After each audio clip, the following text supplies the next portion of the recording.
You're listening to the Free to Be Mindful podcast, which provides bite-sized tips for busy parents, educators, and anyone working with kids. These real talk conversations focus on mindful living, mental health, and personal growth, helping all to learn, grow, and inspire with mindfulness in mind. I'm your host, Vanessa de Jesus Guzman, educator, licensed professional counselor, entrepreneur, and mom. I'm passionate about helping folks live life with peace of mind and ease of heart while not losing their, well, you know, here we go. Hi, and welcome to episode 128 of the Free to Be Mindful podcast. I hope that you're feeling good, looking good, and doing better in this world than you were yesterday. So just the other day, I was talking to a friend about how heavy the plate is or how heavy the plate feels sometimes, especially as a working mom. And it actually reminded me of 19 years ago when I was a 21-year-old kid, truly a kid, applying for my first teaching job. And I remember the interview with the superintendent was more like a lecture as opposed to the interview, because it felt that he was lecturing me the whole time about how important it was on having high expectations for kids. Because when we have low expectations for them, then the ceiling is only so high, as opposed to having high expectations and having them really reach the sky. But how does that translate into our personal lives? I've shared with you before how I am your typical oldest child. I am a type A. I have high expectations for myself. I'm an Enneagram 3.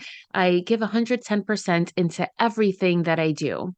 And I tend to attract friends who are the same. So that takes me back to the conversation that I was having with my friend, where we were sharing how it feels as though it's never enough. It's never enough time to complete something. It's never enough time that we get to spend with our kids. It's never enough sometimes that we feel that we're giving to the people we love or even to our employees. And in my case, even having a successful business. And that is a feeling I think that a lot of people have, as far as this feeling of not enough, or this feeling of balancing all of these expectations that we feel as though other people may have for us. But when we really sit down and think about it, is it really that?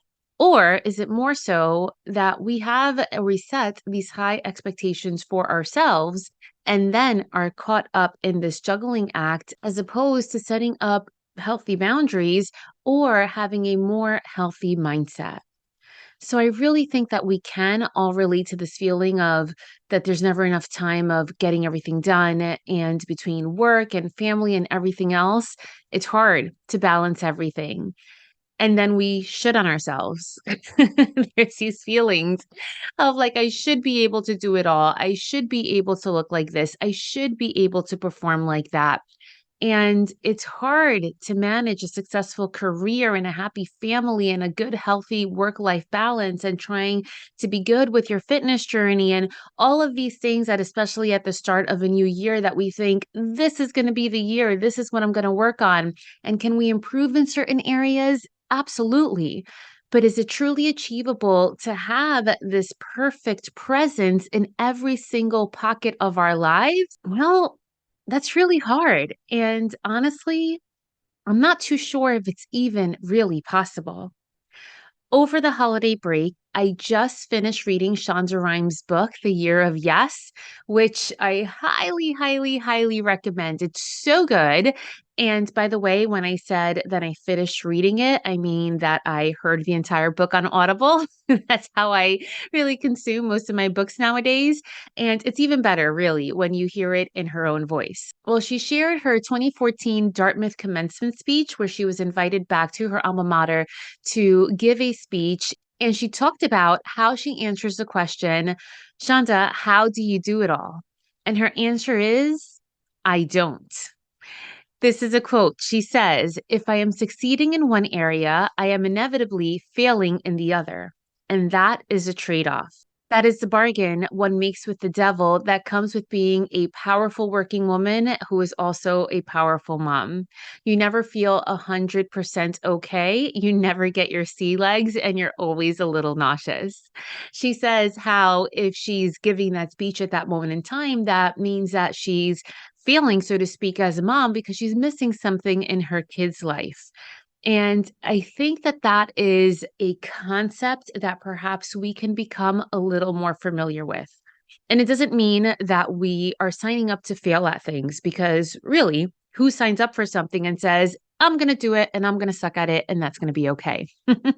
However, there is something to be said for having a growth mindset, for saying, I'm going to sign up to do this. Maybe it's something fun, right?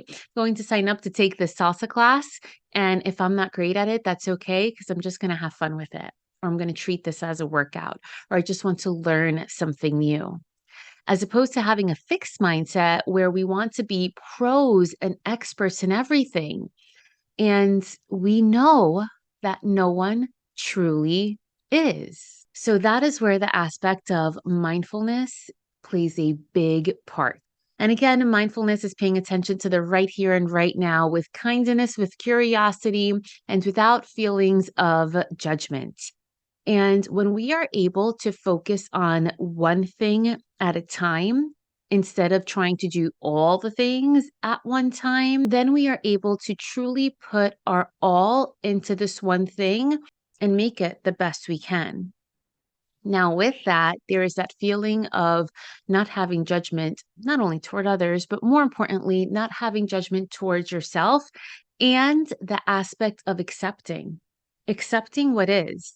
Accepting that if you're going to work on a special work project that's going to take up more hours of your day or more hours at night, that perhaps your partner has to be the one to put the kids to bed.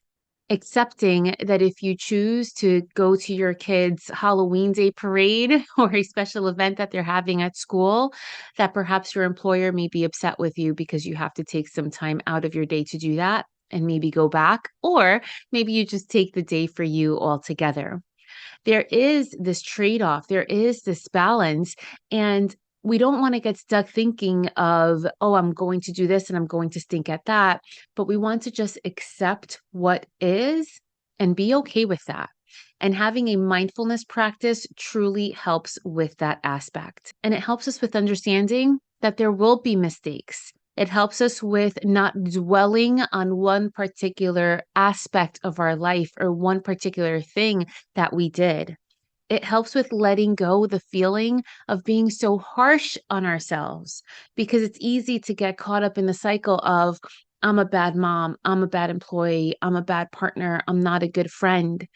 And we don't want to live in that space. We do want to live in the space of, I'm a person who's going to make mistakes. I'm a person who's going to apologize for those mistakes, who's going to try not to do them again, and who's going to give my best and give my all to the one thing or the one person that I have in front of me right now. So, with that being said, here are 3 additional tips to help you with the balancing act of high expectations. So, one, it's important to know that you are allowed to ask for help. My friends, I give you permission to ask for help. We have to understand that although you think you may do it best, that other people can do it good enough too. And that sometimes we need to delegate tasks or ask for help of others, whether it be family or coworkers or friends. We have to ask for the support in order to manage everything to the best of our ability. The second tip is prioritize yourself. And it's really interesting because we just talked about prioritizing in episode 126. So prioritize your self-care, prioritize your mental wellness, your well-being. It's all about finding a balance and being flexible with everything. And again, understanding that it's okay to make mistakes and trusting that you will always learn and you will always adjust to what's happening, but prioritize your self-care and yourself. And the third is about priorities too, but in a different scope.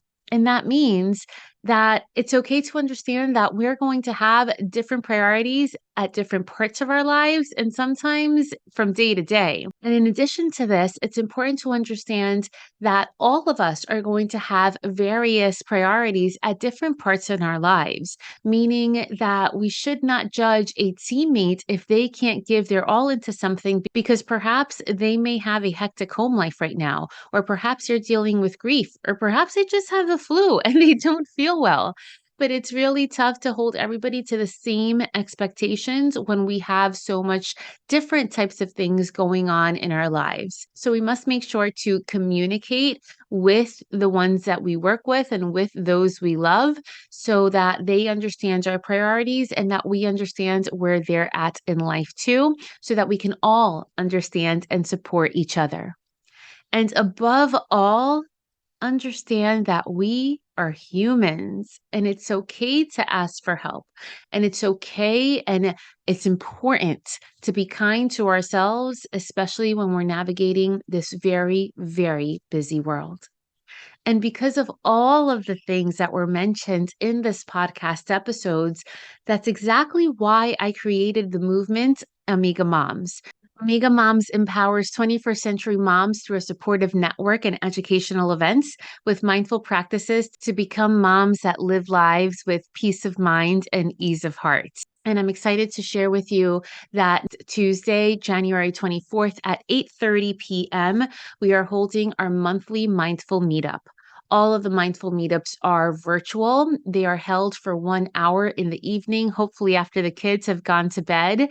And you will have the opportunity to not only connect with other like-minded moms, but also to release any of the heavy burden that you are carrying with you and to recharge through learning bite-sized tips and strategies that you can implement the day after. And of course, to relax with a guided meditation at the end of every session. So if you'd like to learn more, you can check out the link in the show notes or visit freetobemindful.com/Amiga Moms. I now invite you to join me for this short guided meditation. So right now, regardless of where you are or what you're doing, take a deep breath in and a long breath out, and simply listen to my voice with belief in your heart. My friends, you are an amazing human being. You are driven, you are brilliant, and you are everything that you need to be. You show up in a variety of ways that is good enough for all that you do. Know that you can let go of the idea of living up to the standard that no one holds for you except for yourself. Know that you were created to be perfectly imperfect. Know that there is no such thing as having the perfect life, the perfect job, the perfect kids, or the perfect body, or anything else.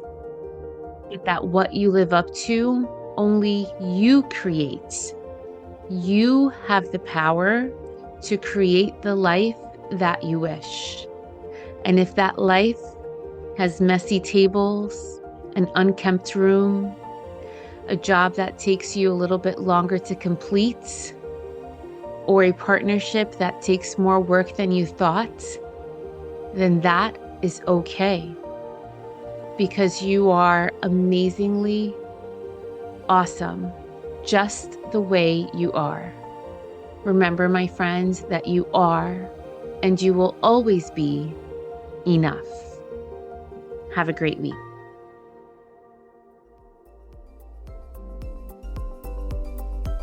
I hope you enjoyed this week's show.